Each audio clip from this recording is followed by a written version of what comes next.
So hello guys, welcome back to my YouTube channel. So TCS has finally announced the second NQT test, which is going to be held on 18th and 19th of Feb 2021, and the last date of registration is 10th of Feb.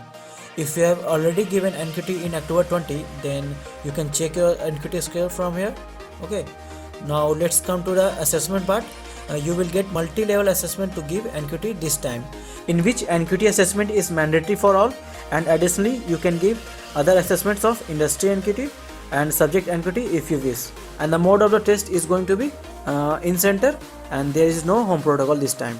Now coming to the eligibility part, so UG and PG diploma students can apply who are in pre-final and final year, and either we can say the batch of 2021 and 2022 only can apply in this NQT test. Cognitive skill is a prerequisite for all the tests. As I said before, that NQT assessment is mandatory for giving the NQT this time. Okay, now coming to the brands part, which acknowledge the TCS NQT score. By getting the TCS NQT score, you can apply in these all companies. Okay, so you can see that companies there. Now coming to the variants part, here you get to see various assessment you can give to the NQT this time. So this one is the mandatory for all the testers. Now in industry NQT, if you are from CS background, then you must have to select industry NQT information technology. So you must have to give information technology, and in upcoming test it is also open for banking and other retailers branches. Now come to the subject NQT.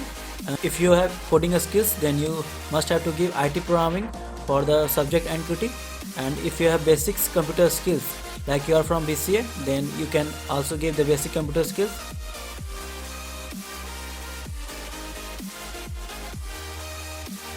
If you have any query, then you can come to the FAQ part of the TCS, and here you can get all the solution of your problem.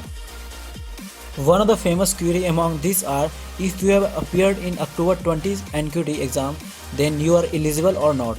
So the answer is big yes. Yes, you can apply, and there is no limit for reappearing in NQT for improving your score. So you can apply for it. Okay, go to the show more and you will get all the answers regarding your query here.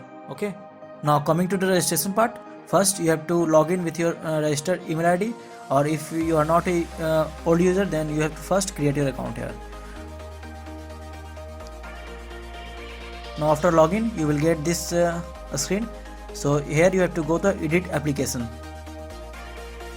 Just fill all your personal details and whatever they require your educational. Now coming to the test details. So in the test detail, you must have to select an NQT cognitive skill, which is mandatory for giving the NQT test. So in this section you will get numerical ability, verbal ability and reasoning ability. I'll post the syllabus of this NQT in the upcoming videos. Okay, so if you are from CS background, then in the industry NQT, if you wish to give the exam for information technology, then you must have to select the yes here. And for subject NQT, if you have any programming language, then just go with IT programming. Otherwise, if you have basic skills, then click on basic computer skills. Okay, these details, just select the center where you want to give your examination and your preference city, and here you have to upload your photo and just give the captcha and click on submit. That's all.